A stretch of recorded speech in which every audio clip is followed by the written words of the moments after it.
ভক্তবৃন্দের চরণে আমার কোটি কোটি দণ্ডবত প্রণিপাত।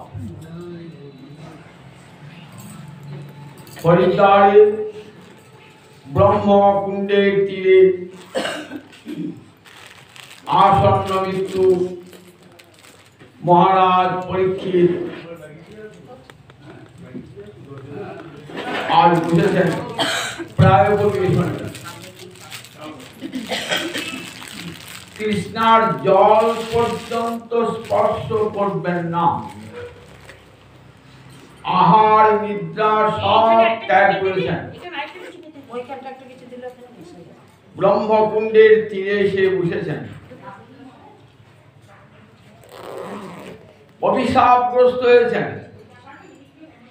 শ্রমিক ঋষির পুত্র শৃঙ্গী অভিশাপ দিয়েছেন, আজ হতে সপ্তম দিনে তক্ষক দংশনে তোমার মৃত্যু ঘটে যাবে। অভিশাপগ্রস্ত রাজা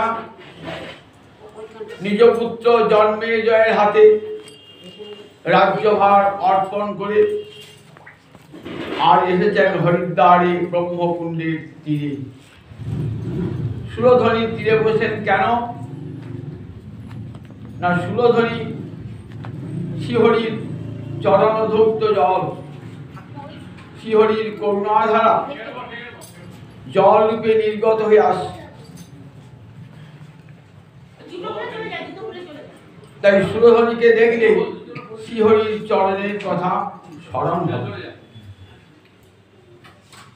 কত মুনি, কত ঋষি, কত যোগী, কত জ্ঞানী, কত ধ্যানী, কত রাজর্ষি, কত মহর্ষি, কত দেবর্ষি সব আজ গঙ্গার তীর আলোকিত করে বসে আছে। রাজা তো অভিশপ্ত, অভিশপ্ত ব্যক্তির মুখ দেখতে নাই, এটাই তো শাস্ত্রের নিয়ম। তার মুখ দেখতে নাই, তার কথা নাম উচ্চারণ করতে নাই, তার নাম লিখতে পর্যন্ত নাই। মহাকবি কালিদাস মেঘদূত কাব্যে যক্ষের বিরহের কথা বললেন। এই যক্ষ সে কুবেরের দ্বারা অভিশপ্ত হয়েছিল, তাই যক্ষের নামটি পর্যন্ত করলেন না, কারণ যক্ষ অভিশপ্ত ছিল। অথচ দেখুন সেই অভিশপ্ত রাজাকে দেখবার জন্য কারা এসেছেন গঙ্গার তীরে? ভারতবর্ষের যারা শ্রেষ্ঠ মানুষ, ব্রহ্মর্ষি, দেবর্ষি, তারা এসেছে গঙ্গার তীরে আলোকিত করেছেন। কত ব্রহ্মজ্ঞানী, কত ব্রহ্মানন্দী, কত যোগী, কত ধ্যানী, কত তপস্বী, তাদের আপন আপন তপস্যা, ধ্যান, জ্ঞান সব ছেড়ে দিয়ে আর হরিদ্বারে ব্রহ্মকুণ্ডের তীরে কেন এসেছেন জানেন? আজকে মহারাজ পরীক্ষিতের সভায় আজ হরিকথামৃতের বন্যা বইবে। হরিকথামৃত পান করবার জন্যে নিজেদের ধ্যান, জ্ঞান, যোগ সব ছেড়ে দিয়ে এসে বুঝেছেন আজ হরিদ্বারে ব্রহ্মকুণ্ডের তীরে। স্বয়ং ভগবান পরশুরাম পর্যন্ত বসে আছেন। গৌতম ঋষি, ভরদ্বাজ ঋষি, চমন ঋষি, অসিত, দেবল, কত কত ঋষির সমাহার। স্বয়ং ভগবান পরশুরাম বসে আছেন। বেদব্যাস যিনি ভাগবত রচয়িতা, তিনি আজ বসে আছেন হরিদ্বারে ব্রহ্মকুণ্ডের তীরে। আসনটি পাতা আছে, সোনার সিংহাসন পাতা আছে, সেখানে কেউ বসেন নাই সেই সিংহাসনে। কত তো মুনি, ঋষি, যোগী রয়েছেন, স্বয়ং ভগবান রয়েছেন, বেদব্যাস পর্যন্ত রয়েছেন, কিন্তু আসনটিতে কেউ বসেন নাই। কেউ ভাবছেন ওই আসনে বসবার যোগ্য আমি। মহারাজ পরীক্ষিত বলছেন, আমার তো আর 7 দিন বাদে দক্ষ গুণাংশনের মৃত্যু হবে। আপনারা বলুন এখন আমার কর্তব্য কি? কোন উপায় অবলম্বন করলে আমি চিরকালের জন্য মৃত্যুকে জয় করতে পারব? যোগীরা বলছেন যোগ সাধন করো। বলছে আমি যোগ সাধন করতে পারি, কিন্তু বড় যোগী, আমার হাতে 7 দিন সময়, 7 দিন যোগ সাধন করে আমি কি সংসার সাগর পার হতে পারবো? বলে না। তাহলে যোগ হবে না। জ্ঞানী বললেন জ্ঞান সাধন করো। বেশ, জ্ঞান সাধন করব, 7 দিন জ্ঞান সাধন করে হরিপাদ পদ্ম লাভ হবে? বলে না। তপস্বী বলেন তপস্যা করো। বলেন তপস্যা করবো, বলো 7 দিনে হরিপাদ পদ্ম লাভ হবে? বলে না। তাহলে যোগ, জ্ঞান, ধ্যান, তপস্যা, বেদোধ্যয়ন কোনটাই আপনাকে 7 দিনে সংসার সাগর পার করে দিতে পারে না। যোগী কোটি কোটি বৎসর ধরে যোগ সাধন করে তবে মুক্তি লাভ করে। জ্ঞানী কোটি কোটি বৎসর ধরে জ্ঞান সাধন করে কোটি জ্ঞানীর মধ্যে একজন মুক্তি লাভ করে, সবাই মুক্তি পায় না। তপস্বীরা কোটি কোটি বৎসর তপস্যা করে তবে মুক্তি লাভ করে। এই 7 দিনে কি হবে? পরমায়ু তো 7 দিন। এই 7 দিন হাতে সময়, এই 7 দিনে আমাকে কি পেতে হবে? না কৃষ্ণ পাদ পদ্ম লাভ করতে হবে। কেন তুই মুক্তি চাও না? বললেন না, আমার পিতৃ পিতামহ সকলেই, আমার বংশে সবাই ওই কৃষ্ণ চরণের সেবা প্রার্থনা করেছি। আমি তো সেই বংশের সন্তান, আমিও চাই ওই কৃষ্ণ পাদ পদ্মের সেবাধিকার লাভ।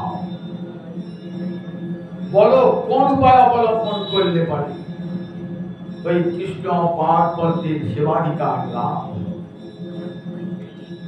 কেউ তো বলতে পারছেন না। এমন সময় এলেন সুখদেব, ব্যাসনন্দন সুখদেব।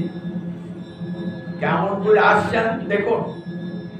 সুখদেব তো আত্মারাম মুনি।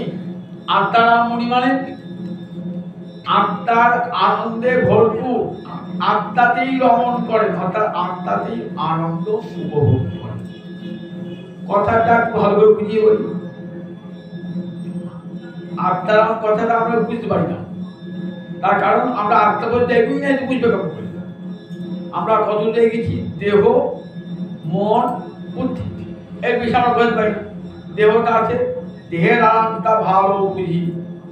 গ্রীষ্মকালে দরদর করে ঘামছি, তখন কি আরাম হয়? ফ্যানের তলায় বসলে আরাম হয়। শীতকালে থরথর করে কাঁপছি, গায়ে একটি কম্বল চাপা দিয়ে এসো, আরাম হয়। দেহের আরামটা বুঝি। মনের আরামটা বুঝি কিরকম? না একটা খুব ভালো সংবাদ পেলাম, তখন কি হলো? যখন মনে খুব ভালো সংবাদ কি গেলাম, মনকে আনন্দে ভরপুর হয়ে গেল। ইন্দ্রিয়ের আরামটা বুঝি, চোখ দিয়ে যখন কোনো ভালো দৃশ্য দেখি তখন খুব আনন্দ হয়। জিহ্বা দিয়ে যখন কোনো সুস্বাদু বস্তু খাই তখন খুব আনন্দ হয়। তাহলে এগুলো কি? ইন্দ্রিয়ের আরাম, দেহের আরাম, মনের আরাম। কিন্তু আত্মা বুঝি না আমরা, ওই পর্যন্ত আমরা শেষ। ওই দেহের আরামটা কি বুঝি, মনের আরামটা কি বুঝি, ইন্দ্রিয়ের আরামটা কি বুঝি, কিন্তু আত্মার আরামটা বুঝি না। তাহলে দেহের আরামে আমাদের আনন্দ হয়, ইন্দ্রিয়ের আরামে আমাদের আনন্দ হয়, কিন্তু ক্ষণিক, কিছুক্ষণ পরে আবার দেহের আরাম থাকে, আনন্দ পায়। কিন্তু সাধুরা এগিয়ে যান আত্মার আরামে না, আত্মার আরামের দিকে। যারা দেহ, মন, বুদ্ধি, তার উপরে আত্মা, সে আত্মার আনন্দে তারা ভরপুর থাকে এবং সেই আনন্দ নিত্য আনন্দ। এই দেহের আরাম বা মনের আরাম বা ইন্দ্রিয়ের আরাম কোনো কালের জন্য নয়। ওই আনন্দ যদি একবার কেউ ভোগ করতে পারি তাই ওই আনন্দটা নিত্য হয়ে গেল, আর কোনোদিনই ধ্বংস হবে না। এই নাম আত্মারাম। এই যারা এই আত্মার আনন্দ ভোগ করছে না, তারা জগতের আর অন্য কোনো আনন্দ চান না, আত্মার আনন্দ পেয়েছে। তা সুখদেব এরকম আত্মজ্ঞানী পুরুষ, ব্রহ্মানন্দে হৃদয়টা ভরপুর, ব্রহ্মানন্দে।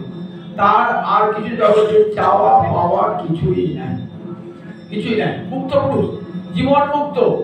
এই জীবন জীবিত অবস্থাতেই তিনি মুক্ত হয়েছেন, আত্মার আনন্দে ভরপুর হয়েছে। সেই সুখদেব আসছেন, কেমন আসছেন দেখুন।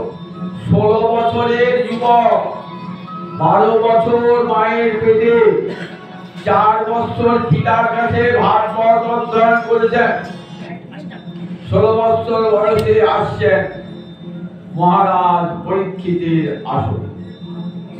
আসনটি যেন আগে থেকেই তার জন্য নির্দিষ্ট করা।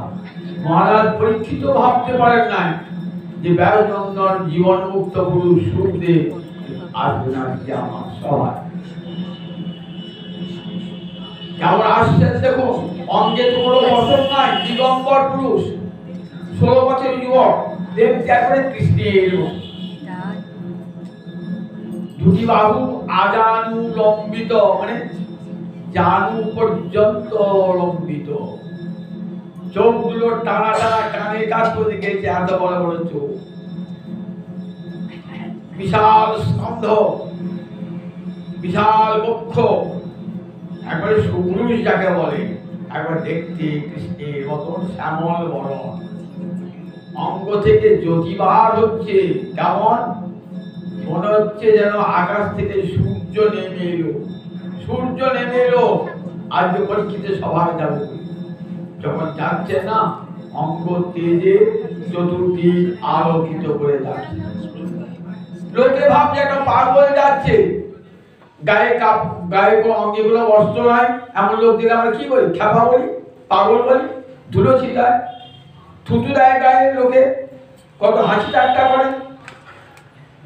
তাই সুখদেব যখন আসছেন না, আসছেন তো দিগম্বর হয়ে, কেমন আসছেন ঠিক মাতালের মতো। মাতাল পথ চলতে পারে সোজা, সোজা পথ চলতে পারে না, একবার বাঁ দিকে হ্যাঁ, একবার ডান দিকে হ্যাঁ, একবার সামনে দিকে ঝোঁকে, কোথায় মাথায় রাস্তায় পড়ে যায়। ঠিক আসছেন সুখদেব, আজ মাতালের মতো আসছেন। আজ কৃষ্ণ প্রেম মদিরায় অন্তরটা ভরা, কৃষ্ণ প্রেমে মাতাল হয়েছে।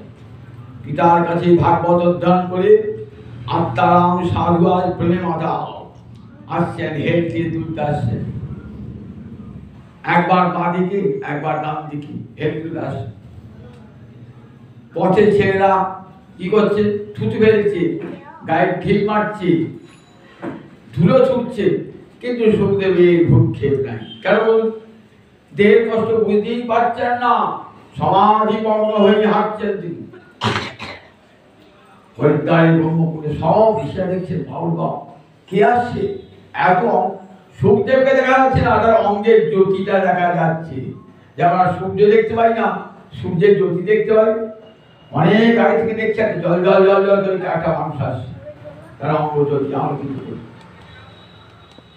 যখন কাছে এলেন তখন দেখলেন ব্যাসনন্দন সুখদেব, সবাই আনন্দে পুলকিত, সবাই উঠে দাঁড়িয়েছেন। অহোভাগ্যম অহোভাগ্যম, আজ আমাদের কি ভাগ্য, সুখদেবের দর্শন হবে। মহারাজ পরীক্ষিত আনন্দে পুলকিত, ভাবতেই পারেন নাই যে সুখদেবের দর্শন হবে আমার। আমি রাজা হতে পারি, কিন্তু এত ভাগ্য করি নাই যে সুখদেবের চরণ ধুলি আমার সভায় পড়বে। রাজা ভাবছেন এ তো আমার অভিশাপ নয়, এ তো আমার পরম আশীর্বাদ। সুখদেবের দর্শন সুধা কথা। সেই সুখদেব এসেছেন আনন্দে পুলকিত, মৃত্যু ভয়ে ভীত নন, মৃত্যু ভয়ে শঙ্কিত নন, কম্পিত নন, আনন্দে অন্তরটা পুলকিত হয়ে উঠেছে। সোনার কলসে করে জল নিয়েছেন, জল নিয়ে এসে রাজার চরণ ধুয়ে দিচ্ছেন। সুখদেবের চরণ ধুয়ে দিচ্ছেন, চরণ ধুয়ে দিয়ে বসন্ত দিয়ে সেই চরণ উঠিয়ে বসেছেন সোনার সিংহাসন। বলছে আজ আমি ধন্য হলাম প্রভু, আজ আমার সভায় আপনি এসেছেন, আমি অভিশপ্ত ব্যক্তি। সুখদেব তো মৌনী, কথা বলবেন না, আজ প্রথম হরি কথায় মুখ খুলবেন। মৌনী হয়ে আছেন, একটি কথা বলবেন না, হরি কথায় মুখ খুলবেন। বলছেন মুনিবর, আমার তো বড় ভাগ্য আর আপনি আমার সভায় এসেছেন, আপনি তো বেশিক্ষণ থাকবেন না। মহান্ত স্বভাবে চাইতে পাও, নিজ কার্য নাই তবু জান পরের ঘর। মহান ব্যক্তির স্বভাব কি? নিজের কোনো কার্যের জন্য তারা আসেন না, কোনো উদ্দেশ্য নিয়ে আসেন না। গৃহীর মঙ্গল সাধন করবার জন্য গৃহে আসেন, কিছুক্ষণের জন্য থাকেন। কতক্ষণ থাকেন? একটা গোদহন করতে যেটুকু সময় লাগে সেটুকু থাকেন। ভাবছেন আপনি তো এখনই চলে যাবেন প্রভু, তা আমার একটা প্রশ্ন ছিল, আমি তো আর সময় পাবো না, একটা প্রশ্নের উত্তর দান করবেন, আমাকে কৃতার্থ করুন। গগলগ্নি কৃত আসে, গলায় কাপড় দিয়ে হাত জোর করে নিবেদন করছেন, রাজান অত জানুহি মূঢ়মানস্য যৎকার্যং, বলে পুরুষস্য মূঢ়মান পুরুষের যৎ কর্তব্য। আমি আসন্ন মৃত্যু, পুরুষস্য যৎকার্যং মূঢ়মানস্য সর্বদা, পুরুষস্য যৎকার্যং মূঢ়মানস্য সর্বদা। মূঢ়মান পুরুষ যারা, আসন্ন মৃত্যু যারা, তাদের কর্তব্য কি? পুরুষস্য যৎকার্যং, যৎকার্য যা করণীয়, যা কর্তব্য, মূঢ়মান পুরুষের যা কর্তব্য, অর্থাৎ আসন্ন মৃত্যু জীবের যা কর্তব্য, সেই কর্তব্যটা আমাকে বলুন কৃপা করি, কারণ আমি তো আসন্ন মৃত্যু, 7 দিন বাদেই আমার মৃত্যু হবে। সুখদেব মুখটা খুলিয়ে বলছেন, বড়িয়ান এসব প্রশ্ন, তোমার প্রশ্নটা অধিকতর শ্রেষ্ঠ। বড়িয়ান এসব প্রশ্ন, দেখো সাধু গুরুকে কাছে পেলে কি প্রশ্ন করব সেটাও জানতে হয়। আমরা তো সাধু গুরু পেলে ছাতার মাথা প্রশ্ন করি, আধ্যাত্মিক বিষয়ে প্রশ্ন জানতে গেলে গুরু কৃপা ছাড়া লাভ হয় না।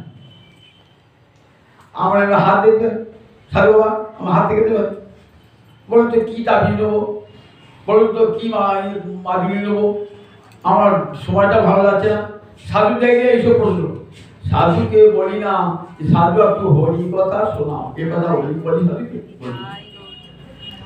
তারপর সাধুর কাছে প্রশ্ন করতে গেলে গুরু কৃপা প্রাপ্ত হতে হয়, নইলে সবাই জিজ্ঞাসা করতে হয়।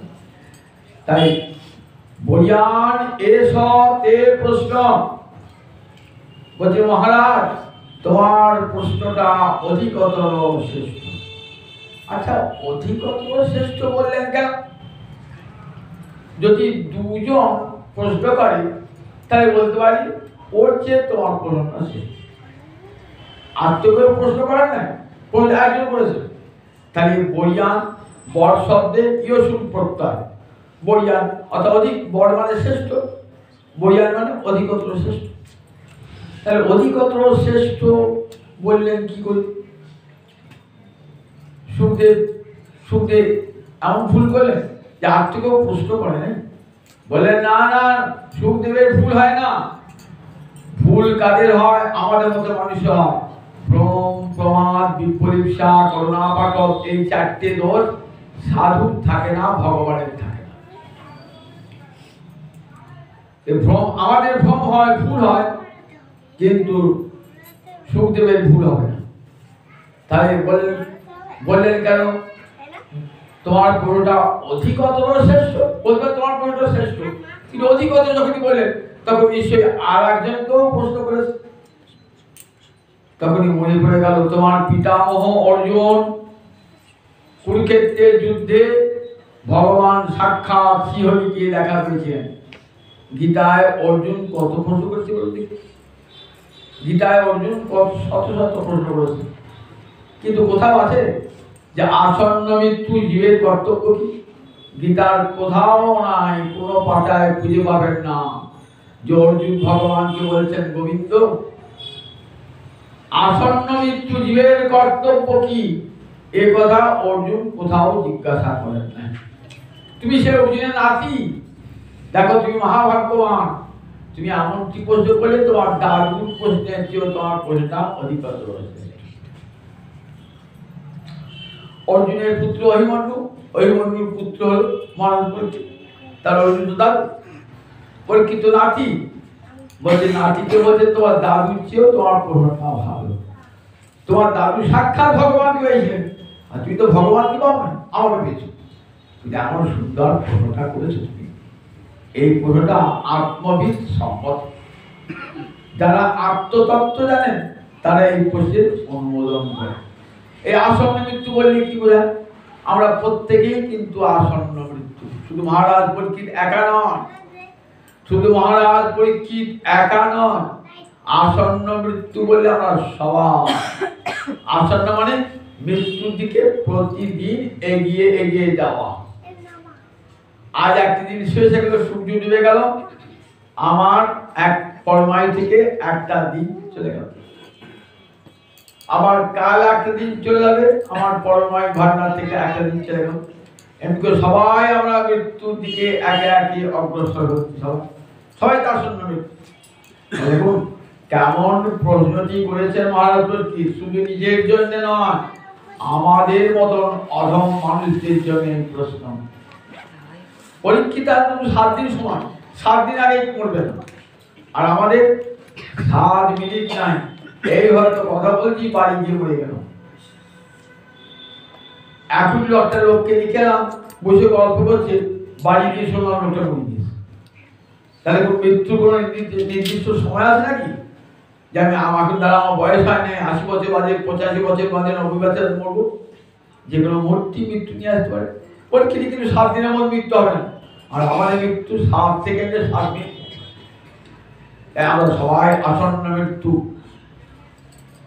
প্রশ্নটা শুনে বলতে খুব প্রশংসা করলেন। প্রশ্নটা বললেন, দেখো নিজের মৃত্যুকে কেউ দেখতে পায় না, সবাই নিজের পুত্র কন্যা পত্নী নিয়ে আনন্দে মাতোয়ারা, একবারও চিন্তা করতে পারে না এসব কেউ আমার কাছে থাকবে না, কেউ আমাকে মৃত্যুর হাত থেকে বাঁচাতে পারবে না।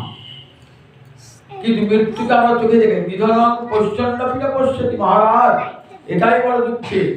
চোখের সামনে মৃত্যু নেচে নেচে বেড়াচ্ছে তার করাল ছায়া নিয়ে, কিন্তু তাকে আমরা দেখতে পাই না। স্ত্রী পুত্র সুতমিত রমণী সমাজে আমরা মাতোয়ারা, ভোগ বিলাসী মাতোয়ারা, এক মুহূর্ত দেখতে পাই, যে কোনো মুহূর্তে আমার জীবনটা শেষ হয়ে যেতে পারে, আমার পরমায়ু এক মুহূর্তে শেষ হতে পারে। এই কথা একবারও চিন্তা করি না। নিধনং পশ্যন্ন পীড় পশ্যতি, বলে দেখো নিজের চোখের সামনে মৃত্যু দর্শন করো, মৃত্যুকে দেখতে পায় না। মৃত্যুর করাল ছায় চোখের সামনে মৃত্যু হিসেবে দেখতে পাই না, তাহলে সেই মৃত্যুকে জয় করবার চেষ্টা একটু সবাই করবে। বেদের ঋষি কি বলেন? বেদাহং এতং পুরুষং মহান্তং আদিত্য বর্ণং তমসো পরস্তাৎ তমেব বিদিত্বা অতি মৃত্যুমেতি নান্য পন্থা বিদ্যতে অয়নায়। ঋষি বলছেন, জেনেছি কেমন করে মৃত্যুকে জয় করতে হয়। বেদাহং, বেদ মানে আমি জেনেছি, পুরুষং মহান্তং, আমি সেই মহান পুরুষকে জেনেছি। তাকে আদিত্য বর্ণ, যিনি সব প্রকাশ তার কৃপার আলোকে যাকে দেখতে হয়। তমসো পরস্তাৎ, এই অন্ধকারময় জগতের বাইরে, এই প্রাকৃত জগতের বাইরে যিনি রয়েছেন। তমেব বিদিত্বা, সেই পরম পুরুষ ভগবান শ্রীহরিকে জেনে, তমেব বিদিত্বা অতি মৃত্যুমেতি, যে মৃত্যুকে লঙ্ঘন করতে পারে, নান্য পন্থা, আর অন্য কোনো পথ নাই, যে পথ দিয়ে, যে পথ অবলম্বন করে মৃত্যুকে জয় করা যায়। ডাক্তার থাক, বৈদ্য থাক, যত বিজ্ঞান থাক, ওষুধ থাক, মৃত্যুকে জয় কেউ করতে পারে না, কোনোদিন কেউ পারবে না। একমাত্র তমেব বিদিত্বা অতি মৃত্যুমেতি, তাকে জানলে মৃত্যুকে জয় করা যায়। তাকে জানলেই মৃত্যু। মৃত্যুকে অতিক্রম করে সংসার, আর জন্ম মৃত্যু, মৃত্যুকে অমর হওয়া মানে জন্ম মৃত্যু চক্রে আর না আসা। যতদিন আমার কর্মফল থাকবে ততদিন কিন্তু আমাকে আসতে হবে আর মৃত্যুবরণ করতে হবে, আসতে হবে আর মৃত্যুবরণ করতে হবে। কর্ম পুনরপি জননামি পুনরপি মরণম পুনরপি জননী জঠরে শয়নম ইহ সংসারে খলুস্তারে কৃপয়া পারে পাহি মুরারে। আচার্য শঙ্কর বলছেন, একবার জন্ম একবার মৃত্যু, একবার জন্ম একবার মৃত্যু। আমাকে এই সংসার সাগর জন্ম কর্মের চক্র থেকে আমাকে মুক্তি দান করে দাও, যাতে আর জন্ম মৃত্যু চক্রে আসতে না হয়। তাই তুমি আমন্ত্রণ করে সেটা আত্মবিদ সম্মত। শোনো মহারাজ, শোনো মহারাজ, মৃত্যুকে অতিক্রম করতে গেলে একটাই পথ। তস্মাৎ ভারত সর্বাত্মা ভগবান হরিশ্বর শ্রোতব্য কীর্তিতব্য সন্তব্য শিচ্ছদাভ্যাম। বলেন, শোনো মহারাজ, তস্মাৎ সর্বাত্মা ভগবান হরি ঈশ্বর, ভগবান হরি ঈশ্বর, সর্বাত্মা ভগবান হরি ঈশ্বর। চারটে শব্দ দিয়ে ভগবানের কথা বোঝালেন কাব্যকবি। তিনি সর্বাত্মা, তিনি ভগবান, তিনি ঈশ্বর, তিনি হরি। তার কথা শ্রোতব্য, কান পেতে বসে বসে তার কথা প্রতিটি জীবের শ্রবণ করা কর্তব্য বিধি। তব্য প্রত্যয় থাকে কি হয়, সেটা বিধি শাস্ত্রে বলে। শ্রুধাতু তব্য প্রত্যয় করে শ্রোতব্য। প্রতিটি জীবের কান পেতে বসে হরি কথা শ্রবণ করা কর্তব্য। কীর্তিতব্য, প্রতিটি জীবের বসে বসে হরি কথা কীর্তন করা উচিত, কর্তব্য। স্মর্তব্য, বিষয় স্মরণ না করে শ্রীগোবিন্দের লীলা স্মরণ করা প্রতিটি জীবের কর্তব্য। প্রতিটি আসন্ন মৃত্যু জীবের এটাই কর্তব্য। সম্বোধনটা করলেন কি বলে? ভারত।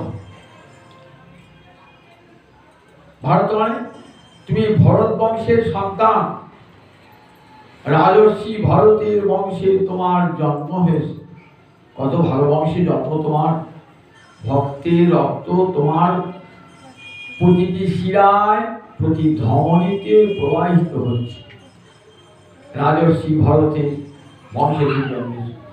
দেখো না, তোমার পূর্বপুর রাজর্ষি ভরত কেমন করে সংসার জয় করেছিলেন।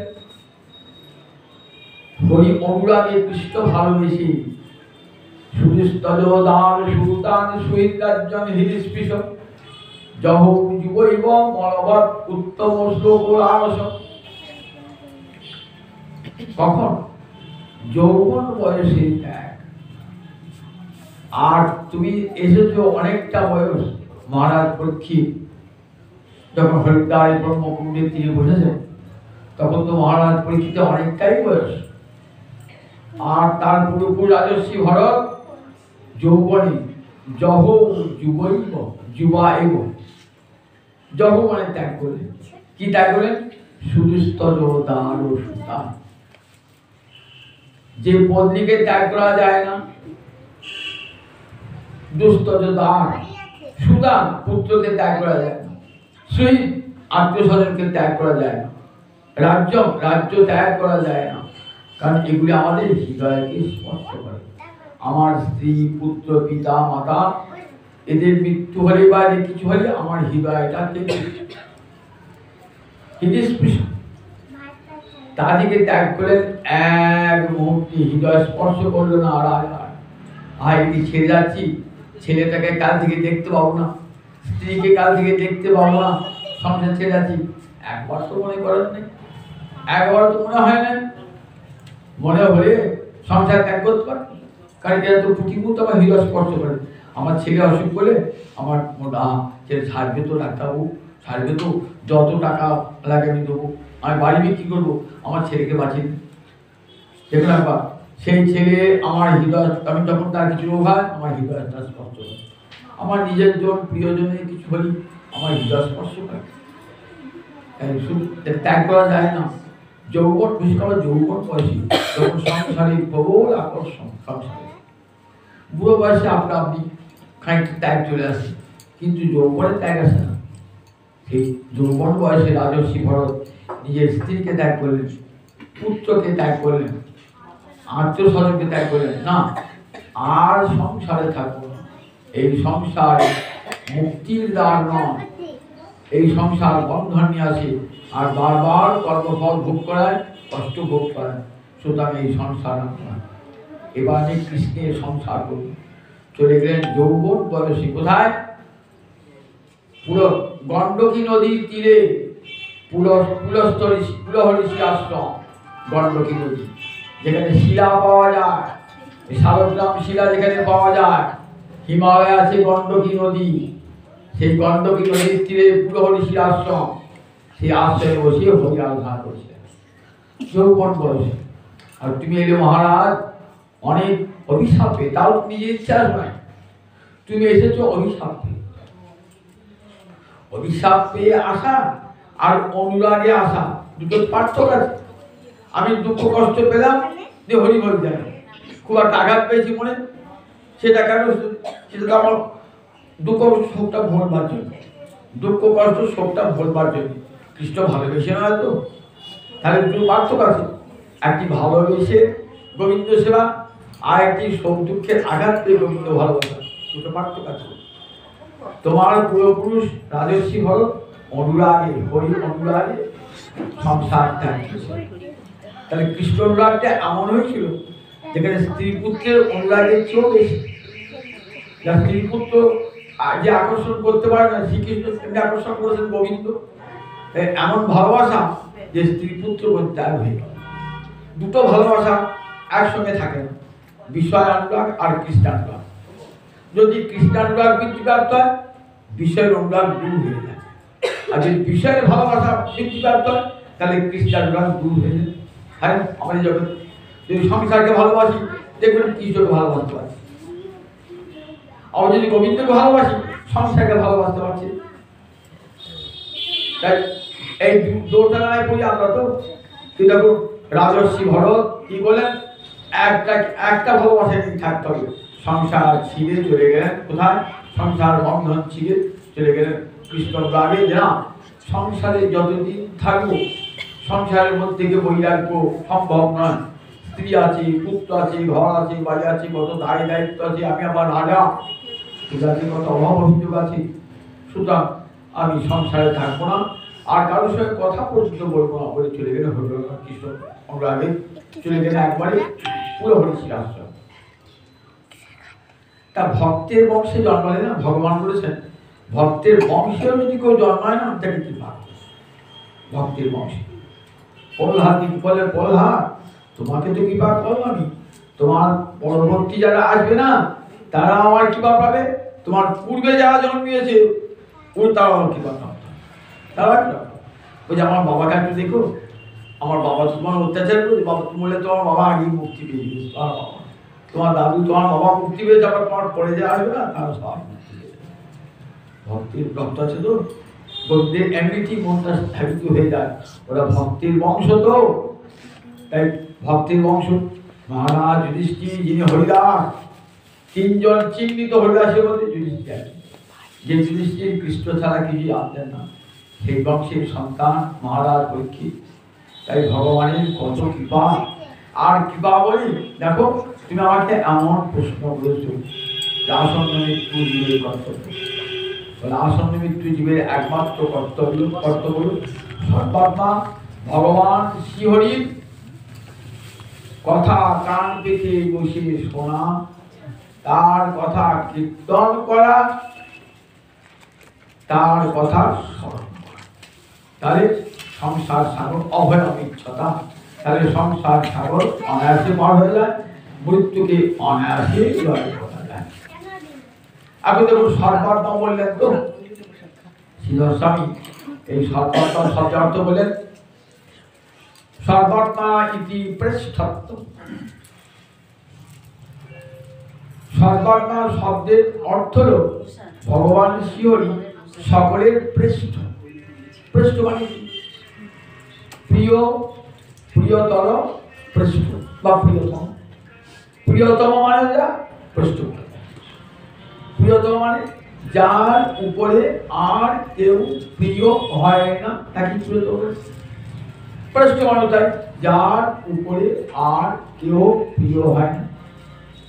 শুনতে বললেন মহারাজ গোবিন্দই সকলের পৃষ্ঠ, সকলের পৃষ্ঠ, তিনি আত্মারও আত্মা, তাই পরমাত্মা, তাই সকলের পৃষ্ঠ তিনি।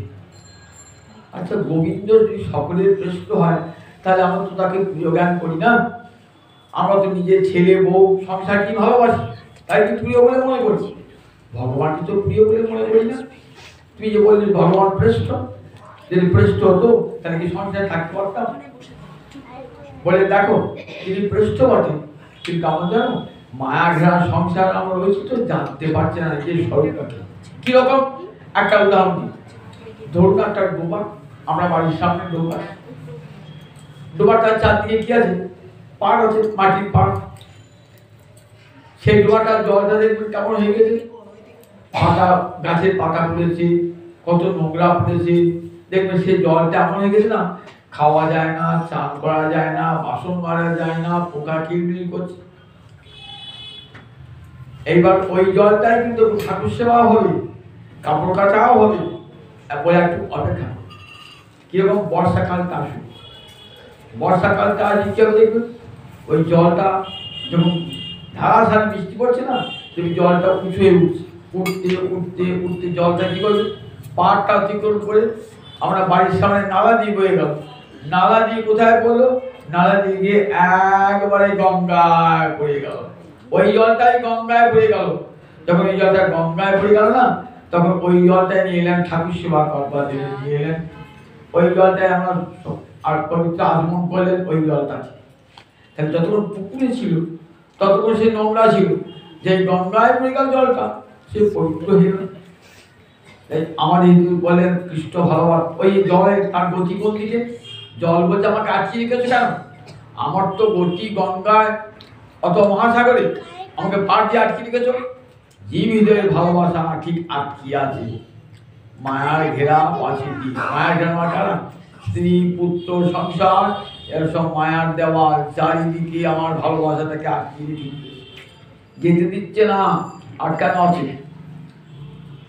ওই যেমন বৃষ্টি পড়লে পরে জল যেমন উতলে উঠে চলে যায় ওই গঙ্গার দিকে, বলে ঠিক সাধুগুরু বৈষ্ণবে যে কৃপা বাড়ি বর্ষণ হবে না, তখন দেখবেন হৃদয়ে ভালোবাসা প্রবল দিকে ছুটছে গোবিন্দ চরণে। ডোবার জল যেমন প্রবল দিকে ছুটছে গঙ্গা দিকে, তেমন আমার হৃদয়ে ডোবার জল ছুটছে গোবিন্দ সেবার দিকে ছুটছে। কৃপা চাই, সাধু কৃপা, গুরু কৃপা হতে হবে, তাহলে গোবিন্দের কৃপা বাড়ি বর্ষণ হবে। আর কৃপা বাড়ি বর্ষণ দেখবেন মনের স্বাভাবিক গতি গোবিন্দের দিকে। এক বিন্দু জল ফেলুন, দেখবেন মাটি চাপাতে শুষে দিচ্ছে, কিন্তু জলের উপর জল ঢালুন, আবার জল ঢালুন, আবার জল ঢালুন, আবার জল ঢালুন, দেখবেন জলটা গড়াতে গড়াতে নর্দমা, নর্দমা গড়াতে গড়াতে একবারে গঙ্গা থেকে সাক্ষী। তাহলে বোঝা যায় জলের গতি কোন দিকে? জলের গতি সমুদ্রের দিকে। ঠিক তেমনি আমাদের মনের গতি গোবিন্দের চরণ সমুদ্রের দিকে মনের গতি। কিন্তু মায়া আটকিয়ে আমার স্বরূপটাকে আটকিয়ে রেখেছে, আটকিয়ে রেখেছে। তিনি যে পৃষ্ঠ দিচ্ছেন না, যখন সাধু গুরু বৈষ্ণবের কৃপা হবে তখন বুঝতে পারবো তিনি একমাত্র পৃষ্ঠ, তিনি একমাত্র জীবনের আরাধ্য, তাকে পেলেই জীবনের সব বাঞ্ছা পূর্ণ হয়ে যায়। উপনিষদ আছে নারদ সনত কুমার সংবাদ। নারদ সনত কুমার বলছেন নারদকে, জানো বাবা, জানো কাকে পেলে সব পাওয়া হয়ে যায়? কাকে পেলে? বলে দেখো জগতে যা কিছু বস্তু না সব মনে অল্প, বাড়ি পেয়েছেন, ঘর পেয়েছেন, টাকা পেয়েছেন, সম্মান পেয়েছেন, খাতির পেয়েছেন, তবু যেন মনে হচ্ছে কিছুই পাইনি, তবু যেন মনে হচ্ছে যদি দুয়ার ভরে উঠে ধরে তবু কিছু পাই না। রবীন্দ্রনাথের কথা না, তবু যা পাইনি কিছু, এ কথা নয়, মনে সব পেয়েছি কিন্তু মনে হচ্ছে কিছুই যেন পাই না। আমার যতই দুহাত ভরে উঠুক ধরে, যতই দুহাত ভরে উঠুক মনে হচ্ছে না কিছুই পাই নাই। একটা জিনিসের অভাব সব সময় রয়ে গেছে, সেটির জন্য হাহাকার করে রয়েছে, চির বিরহ যেন তার জন্য রয়েছে। কাল মহাকবি কালিদাসে মেঘদূতের একটা অনুবাদ করছে রবীন্দ্রনাথ, কবিতাটার নাম হচ্ছে মেঘদূত কবিতা। সেখানে বলছে কে দিয়েছে হেন সাপ কেন ব্যবধান, বলছে ওই যে যক্ষ কাটছে কার জন্য, তার প্রিয়তম পত্নীর জন্য কাঁদছে। তো বলে আমরা সবাই কাঁদছি, প্রিয়তম ভগবানের জন্য কাঁদছি, কিন্তু বুঝতে পারছি না কে দিয়েছে হেন সাপ হেন ব্যবধান, কে যেন অভিশাপ দিয়েছে, তাই ভগবানের কাছ থেকে দূরে সরে রয়েছি, তাই মনটা কেঁদে কেঁদে ওঠে, এত পেয়েও মনে হয় কিছুই পায় না, সব অল্প, বাড়ি ঘর অর্থবিত্ত সব অল্প অল্প অল্প। বলেন কখন সুখ পাবো, বলে দেখো ভূমৈব সুখম, যখন সেই ভূমায় বৃহত্তম বড় ভগবান, বৃহত্তম ভগবান, তাকে যতক্ষণ না পারছি না ততক্ষণ পর্যন্ত মনে সুখ হবে না। কোটি কোটি জন্ম ঘুরে আসুন, আপনাদের 5 তলা বাড়ি 10খানা বাড়ি দেওয়া হোক, কোটি কোটি টাকা দেওয়া হোক, ঘর ভর্তি রত্ন দেওয়া হোক, তথাপি দেখবেন আমরা আশা যেন আর মিটছে না। মহাভারতে বলা আছে একটা লোক মনে করুন সুন্দর যুবক সুপুরুষ, তার সমস্ত একটা মানুষের যা যা গুণ তার সব আছে, সব আছে, আবার পৃথিবীর সব সম্পদ তাকে দেওয়া হল। মহাভারত বলছেন বৈষম্পাদ বলছে জন্মদেরকে একটাই মাত্র মানুষ আছে লোকে, আর পৃথিবীর সব সম্পদ তার, আবার সুন্দর রূপ যৌবন সব আছে, সুন্দরী স্ত্রী ঘরে সব আছে, তথাপি দেখবেন সে আরো চায় আরো চায়। কি জানে সে এত পেয়েও তার মনটা ভরছে না, কারণ ওই মহাপুরুষকে যতক্ষণ না পাচ্ছেন না ততক্ষণ পর্যন্ত পেট ভরছে না, হৃদয় ভরছে। ভীম এমন খেত না, খেয়েই যেত খেয়েই যেত খেয়েই যেত, কিছুদিন ভীমের ক্ষুধা মিটত না। মা এসে যে একটা আলুকে করে দিতেন না, আমি সঙ্গে সঙ্গে ভীমের ক্ষুধা নষ্ট হয়ে যেত। ঠিক সাধুগুরু বৈষ্ণব কৃপা করে করেছেন না, ওই একটু গোবিন্দ কৃপা লাভ করে যাবেন না, দেখবেন আমাদের সব ওই অভিলাষ মিটে যাবে, সংসারে সব বাসনা তুচ্ছ হয়ে যাবে, বিষয় বাসনা তুচ্ছ হয়ে যাবে। নিতাই চাঁদের করুণা যদি পায়, আর কবি নিতাই চাঁদি করুণা করিবে, সংসারে বাসনা হরি কবি তুচ্ছ হবে। এত বিষয় বাসনা, আর এই বাসনার জন্য বারবার জন্ম আর মৃত্যু। এই বাসনার শেষ কখন হবে?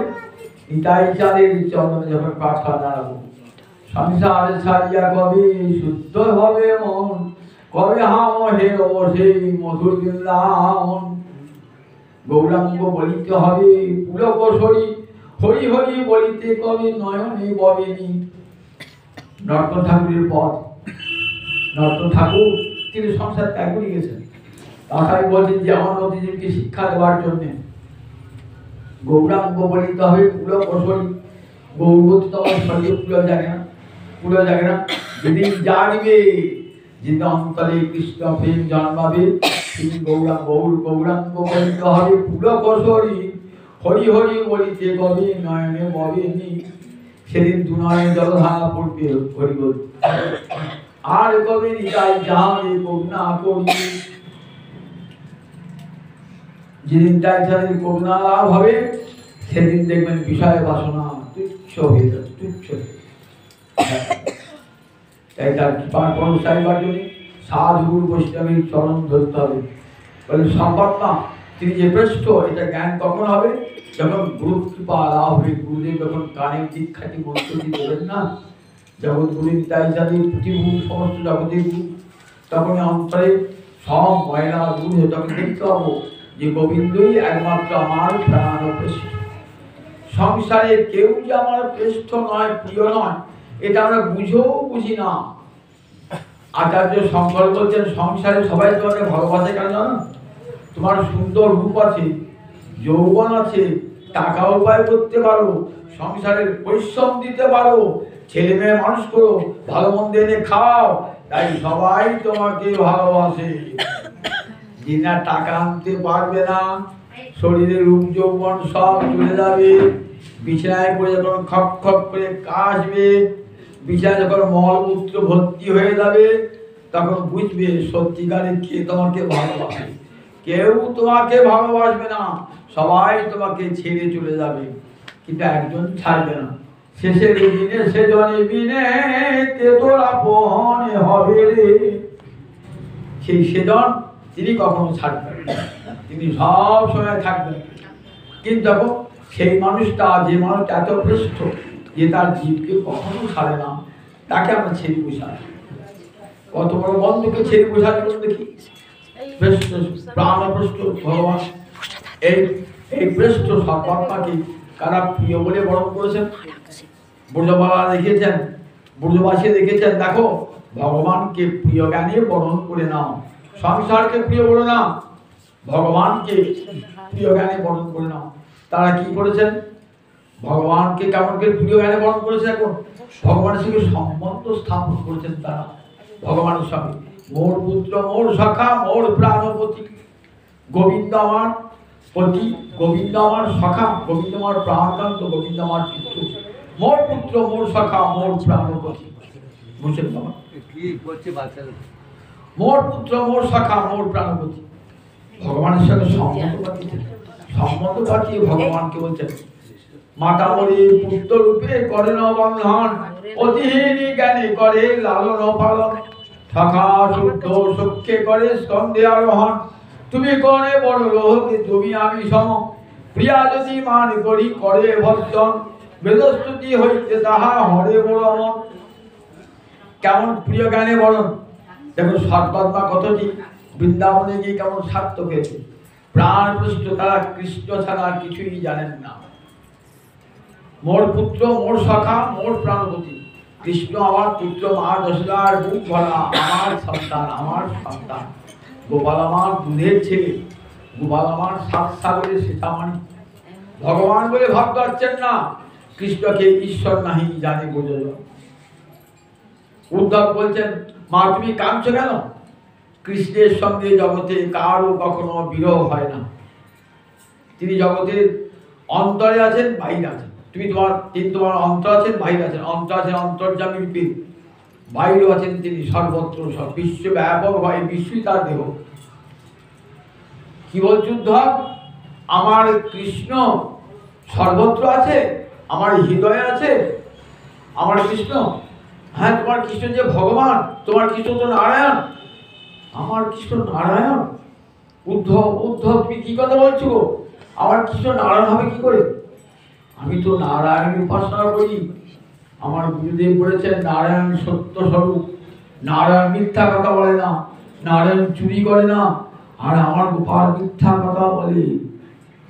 ননি চুরি করে বলে না চুরি করি নাই, ঘরে মাটি খেয়ে বলে মাটি খাই নাই, ক্ষুধায় কাতর হয়ে ঘরের জিনিস ছুঁয়ে ফেলে দেয়। কি করে আমার গোপাল ভগবান হবে? নানা উদ্ধব তুমি ঠিক বলছো না, আমার গোপাল ভগবান নয়, কখনো ভগবান ভাব নয়। শ্রেষ্ঠ জ্ঞান, পুত্র জ্ঞান। এই জগতের মা যেমন ছেলেকে এক মুহূর্ত ছাড়তে চান না, সব সাথে আর মুখ জোড়া গোপাল গোপাল ভালোবাসা, ঠিক তেমনি মা যশোদা আর কৃষ্ণ ভালোবাসা কেমন? গোপাল, আমার গোপাল, আমার গোপাল, এছাড়া কিছু চান না। দেখেন কারণ প্রশ্ন জ্ঞান। মাতা মরি পুত্র রূপে করেন বন্ধন, মা থেকে বন্ধন করেছে। কেন? ভগবানকে কেউ বন্ধন করতে পারে? কিন্তু ভালোবাসার এত শক্তি, সেই শক্তিতে মা যশোদা গোপালকে বন্ধন করেছে। কেমন দেখুন একবার গোপালকে বন্ধন করেছে। ভগবানকে বাঁধা যায়? ভগবানকে বাঁধতে গেলে ভগবানের চেয়ে বড় জিনিস চাই। আমি একটা বাছুরকে বাঁধলেন তো গলাটা মার নিলেন, তাহলে বাছুরের যে গলাটা করবেন সেটা বাছুরের গলার চেয়ে বড় হবে, তবে তো হবে। তা ভগবানকে বাঁধতে গেলে ভগবানের চেয়ে বড় জিনিস চাই। ভগবানের তো ভুয়া, তাকে ব্রহ্ম বলা হয়, তার চেয়ে বড় কিছু নাই। তাকে বাঁধবেন কি দিয়ে? মা যশোদা বাঁধছেন। প্রেমে ভগবান ছোট হয়ে গিয়েছেন, ছোট কোমর, দুটি হাত দিয়ে ধরা পড়ে যায়, সেই কোমরে আর বন্ধ করতে পারছেন না। মায়ের কাছে ছোট হয়ে গেছেন, এমন কৃপা শক্তি সেখানে মাতামণি গোপাল আমার দুষ্টিমি করেছে, ধনী ভাণ্ড ভেঙেছে, তাকে শাস্তি দান করত। কেমন প্রিয় জ্ঞানে বরণ। দেখুন সর্বাত্মায় বিপ্রস্তত্ব, ভগবানকে কেমন প্রিয় জ্ঞানী বড় ব্রজবাসে জগৎকে শেখাচ্ছেন, ভগবানকে এমনি করে ভালোবাসো নিজের পুত্র রূপে। শ্রীরাম সুরাম সখাগণ কি করেন, ভগবানকে কাঁধে চড়ে, কাঁধে চড়ায়, করে ক্রীড়াগণ। গোপালকে কখনো কাঁধে চড়াচ্ছে, কখনো গোপালের কাঁধে চড়ছে। পণ্ডিকে খেলা হচ্ছে, যে খেলায় হেরে যাবে বিজয়ীকে সে কাঁধে চড়াবে। কৃষ্ণ খেলা হেরে গেছে, এবার শ্রীরাম বলছে কানাই তোর কানে চলবে। দেখ আমার এই লীলা কেন দেখছি জানিস, ব্রহ্মাদি দেবগণ আকাশ মার্গে দেখছি। বলছে ওসব আমরা বুঝি না, তুমি কোন বড় লোক, তুমি আমি সম, তুমিও যাও আমিও তাই, তোমার খেলা দেবতা দেখবে, আমরা বিশ্বাস করি না। গোবিন্দের দেখো ঐশ্বর্যে তারা বিশ্বাস করে না। আমি পাহাড় তুলেছি, তুমি পাহাড় তুলেছ নাকি? আমাদের নন্দ বাবার গুরুদেব তার মন্ত্র শক্তিতে পাহাড় উঠেছে। তখন ভগবানকে ভাবতে পারছেন না ভগবান বলে তাকে ভ্রষ্ট জ্ঞানে প্রিয় জ্ঞানে সখার বরণ করেছে। মাতা বলি পুত্র রূপে করেন অবন্ধন, অতিহীন জ্ঞানী করে লালন পালন। নন্দ মহারাজ কি করছেন, কাছারি বাড়ি থেকে যাবেন, বাড়ি যাবে। এবার সন্ধ্যেবেলা হয়ে গেছে, প্রজাদের সব অভাব হয়ে গিয়ে শোনা হয়ে গেছে। এইবার কি করবেন, নিজে বাড়ি যাবেন তো ছুটে, বাবা তোর খড়গ দুটো দাও। বাবার খড়গ দুটো মাথায় করে গোপাল আগে আগে চলবে। বাবার কি আনন্দ, আমার গোপাল আমার খড়গ দুটো মাথায় করে যাচ্ছে। দেখছেন, যদি ভাবতেন গোপাল আমার ভগবান, তাহলে মাথায় খড়গ দিতে পারতেন, নিজে পালুকা দিতে পারতেন। সেই পালুকা মাথায় নিয়ে গোপাল চলেছে। কেমন কেমন শ্রেষ্ঠ জ্ঞান দেখুন। আবার দেখুন, মাতা ওই পুত্র রূপে করেন অবন্ধন, অতিহীন জ্ঞানী করে লালন পালন। সখা শুদ্ধ সখ্যে করে স্কন্ধে আরোহণ, তুমি করে বড় লোহকে তুমি আমি সম। প্রিয়া যদি মান করি করে ভর্ষণ, বেদস্তুতি হইতে তাহা হরে প্রলোভন। আবার দেখুন, চন্দাবলী কুঞ্জ থেকে রাধানী কুঞ্জে গোবিন্দ এসেছেন। অঙ্গে ভোগ চিহ্ন, চন্দাবলী দেওয়া মালা গলায় রয়েছে, ভোগ অঙ্গে ভোগ চিহ্ন রয়েছে, চোখে কালে লেগে রয়েছে। সব দেখেছেন তো। রাধায় তখন খন্ডিতা, রাধায় তখন কুপিতা বলছেন কৃষ্ণ কত সাজছেন। রাধানী আমাকে একবার তোমার সাথে কথা বলছে, যা হি মাধব যা হি কেশব, মাধব কই তো যাও যাও কেশব, যাও যাও মাধব, তোমার কপট বাক্য আর শুনতে চাই না। অনেক কপট বাক্য বলিয়েছো, আর আমাদের ভোলাতে পারবে না। যে ভগবানকে যোগী পায় না যোগ সাধনে, জ্ঞানী পায় না জ্ঞান সাধনে, সেই ভগবান এসে রাধানী কুঞ্জ কুটে দাঁড়িয়েছে।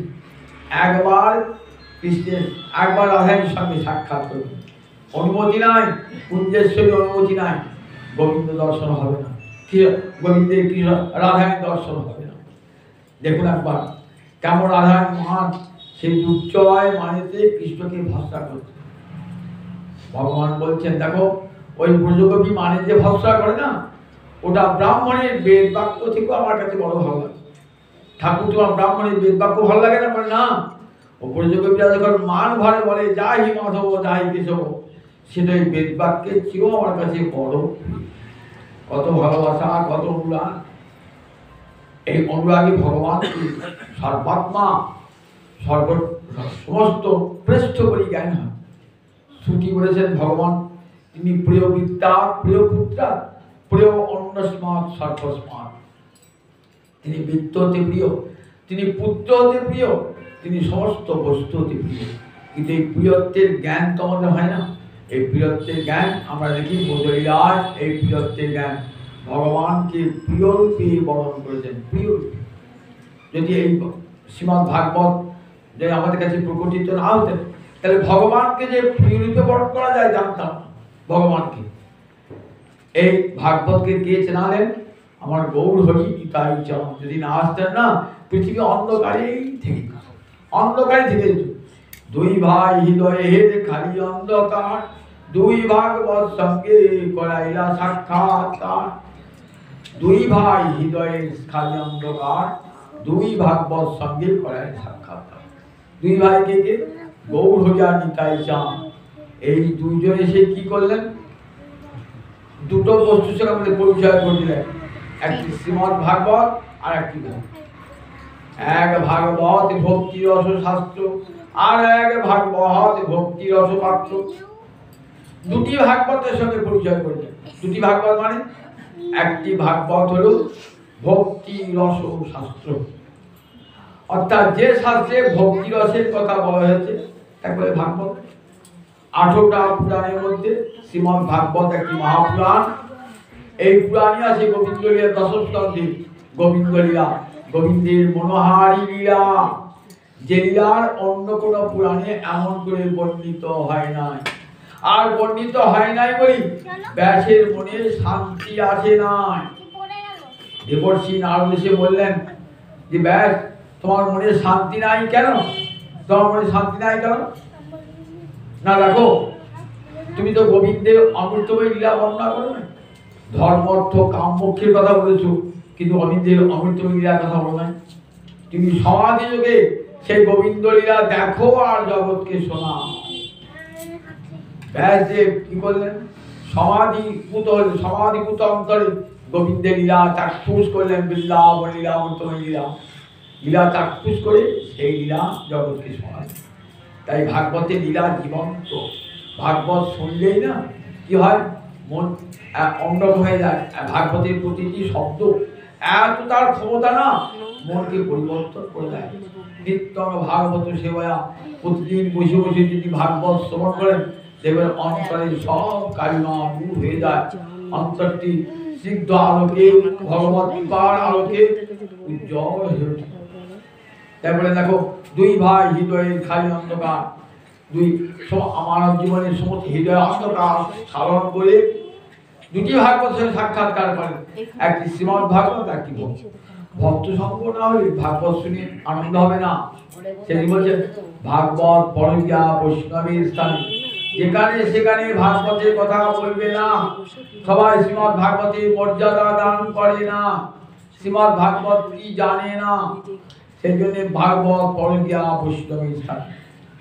যারা বৈষ্ণব, যারা বিষ্ণু তত্ত্ব বোঝে, যারা কৃষ্ণ বোঝে, তাদের সবাই গিয়ে হরিকথা বলবে, অন্য কোথাও না। সেখানে হরিকথার অমর্যাদা হবে। তাই ভক্ত সঙ্গে বসে ভাগবতী কথা শুনলে উল্লাস হয়। সে দুটিকে জানেন, ভক্ত চেনো আর ভাগবত। ভক্ত কেমন বলে কি বলে, দেখো হৃদয়ে হরিভক্তি হরির একটা প্রকাশ থাকে। ভক্ত বললি, তিলকমালা পড়লি কেউ ভক্ত হয় না। তিলকমালা পড়েছে, আবার দেখে বাংলাতে বসে তাস খেয়েছে। ভাগবত আসে আসলে না, গৌর হরি দর্শন করতে যায় না। আর বলছে বৈষ্ণব, আমি গলায় মালা পড়ছি। আবার আহারের বিচার টিচার কিছুই নাই, অথচ কৃষ্ণের মধ্যে দীক্ষা করবো। এমন তো বৈষ্ণব মেলা, একশা বৈষ্ণব দেখতে হবে। কাটা ভুললে, নবদ্বীপ ভুললে, এমন বৈষ্ণব মেলা। তাকে তারা ভক্ত বলে না, তাকে আর বৈষ্ণব বলে না। মালা পড়লে, তিলক পড়লে বাইরে থাকে, কিন্তু অন্তরে বৈষ্ণব যারা, অন্তরে দিনাতিদিন ভাব এসেছেন। গৌর কথায়, কৃষ্ণ কথায় যারা মাতোয়ারা, যারা সংসারে অন্য কোনো কথা শুনতে চান না, কৃষ্ণ কথায় যাদের একমাত্র জীবাত। অন্য জল পান করলো, যদি একদিন কৃষ্ণ কথা শুনি নাই, আজ আমার দিনটা পিতা হয়ে গেল, পিতা হয়ে গেল। দেখো কোন দিনটা দুর্দিন, যেদিন কানে এতটুকু কৃষ্ণ কথা আর তারা শেষ স্থানে যান না। যে স্থানে হরি কথা হয় না, সে স্থানে যায় না।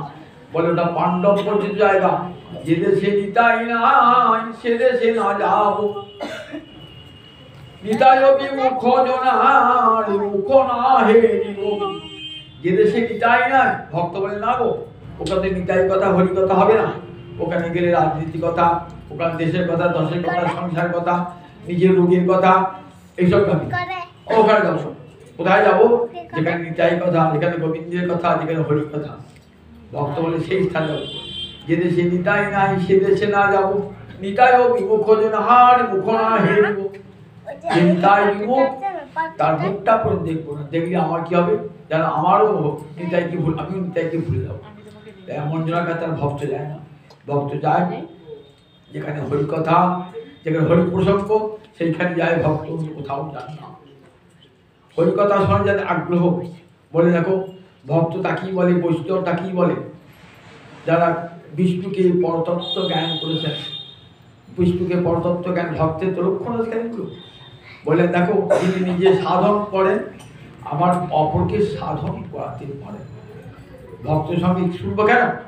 ভক্তের কাছে গেলে পরে কি হবে না বলেন? দেখো, ভক্তের কাছে গেলে ভক্তের অঙ্গ পরশে, ভক্তের সঙ্গে কথা বলে কি হয় না নিজের অন্তরে ভক্তি সংস্কার হয়ে যায়।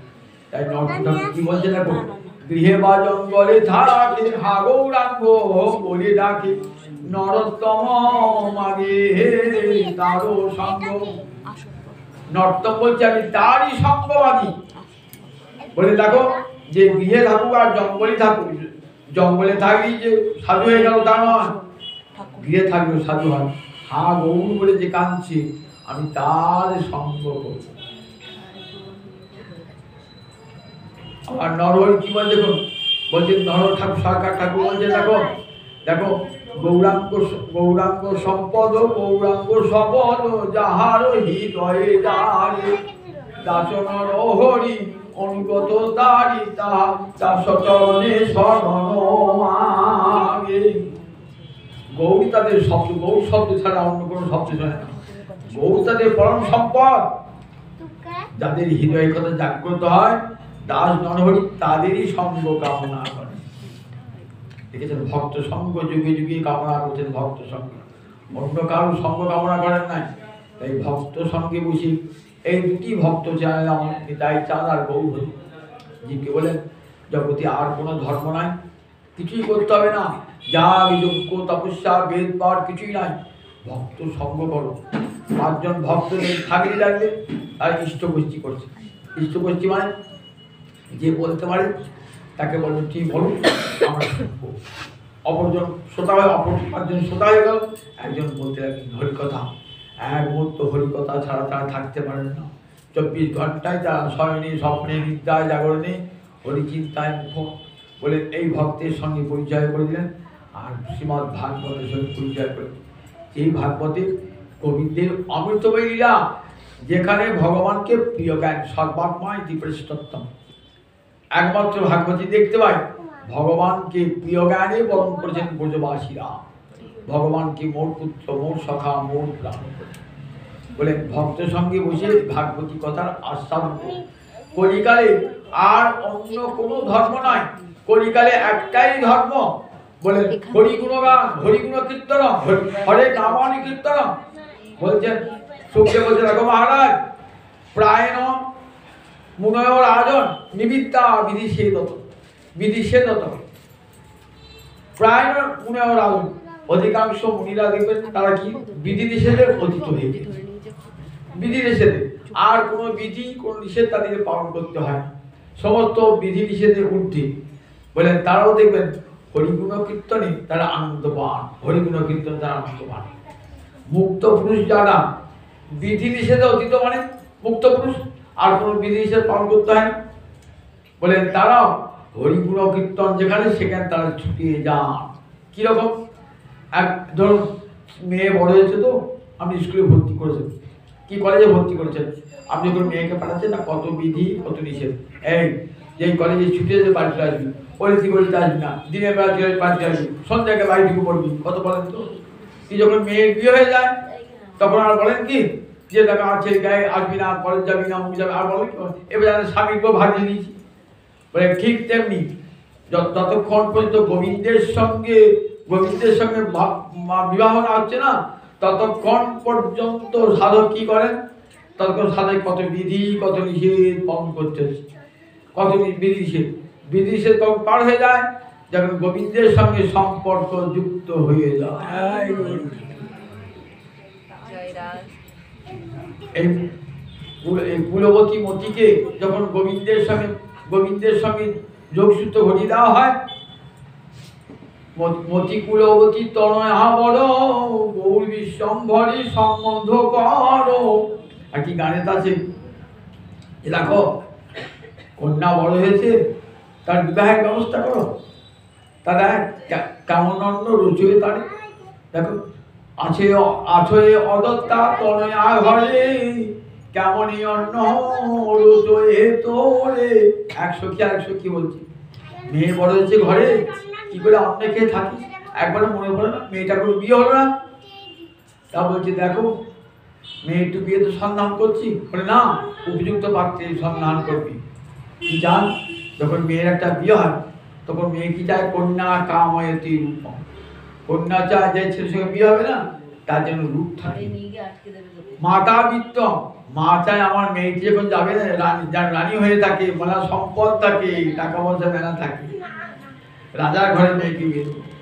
আর পিতা কিভাবে, আমার ছেলে যেন জামাই যেন শিক্ষিত বিজ্ঞান হয়, পাঁচজনের কাছে বলবার মতো হয়।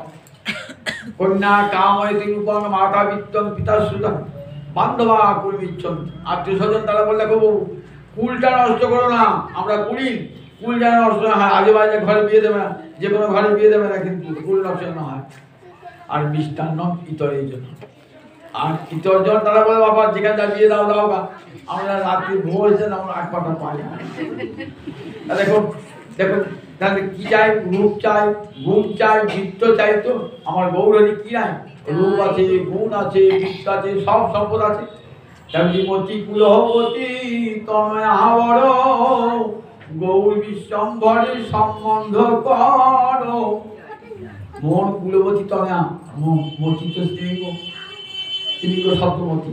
এমনি মতি কুলবতী তনয়া আবর, বড় হয়েছে মতি, এবার তাকে বিবাহ কার সঙ্গে, গৌরহরির সঙ্গে বিশ্বম্ভর, যার রূপের সমান, যার অপূর্ব রূপ, অপূর্ব গুণ, সব অপূর্ব সমৃদ্ধি সব যারা আছে তার সঙ্গে মন্ত্রী সম্পর্ক হয়ে যাও। তখন সাধুদের সম্পর্ক ভগবানের সঙ্গে সম্পর্ক হয়ে যায়, তখন তারা সব বিধি নিষেধ অতীত। আর তাদের হরিকথা শোনবার প্রয়োজন না, কিন্তু হরিকথার এমন গুণ না, তারাও আসলে বসে হরিকথা শোনে, হরি গুণ কীর্তন। সুখদেব বলছেন আমি তো ব্রহ্মানন্দে মগ্ন ছিলাম, কিন্তু আমার পিতার মুখে যখন শুনলাম বড়হা পিরামি নট বড় বপু কর্ণয় কর্ণিকার বিপ্রদ বা সকনক বিশাল বৈজন্তী চমাল রন্ধন মিরু রধর সুধয়া পুরাণ গোবিন্দই বৃন্দারণ্যং শপথ রমণং প্রাবিশদ গীত ভিত্তি। গোষ্ঠ থেকে ফিরছেন গোবিন্দ, কেমন রূপ তার, মাথায় ময়ূরীর পাখা, নাচতে নাচতে আসছেন, পরনে পীতবসন, পরনে হাতে মোহন মুরলী, গলায় বৈজন্তী মালা। এই রূপটা, গোবিন্দের রূপটা আমার হৃদয়ে মাঝে ভেসে উঠল, আমার ব্রহ্মানন্দকে তলিয়ে দিল। আমি ছুটে এলাম পিতার কাছে, পিতা আবার বলো হরি গুণ কীর্তন করো, আবার গড়হা বিলম্ব করো। আমি ব্রহ্মানন্দে মগ্ন হয়ে আমার হরি গুণ কীর্তন শুনতে এলাম পিতার কাছে। তাই হরি গুণ কীর্তনে আমার মহা মহিমা, কি ব্রহ্মানন্দী আত্মারাম পুরুষ, যাদের মুক্ত পুরুষ, যাদের আর কোনো বিষয় বাসনা নাই, যাদের আর পতনেরও সম্ভাবনা নাই, তারাও হরিগুণ কীর্তনে মগ্ন হন। সেই হরিগুণ কীর্তন শোনেন ব্যাসদেব,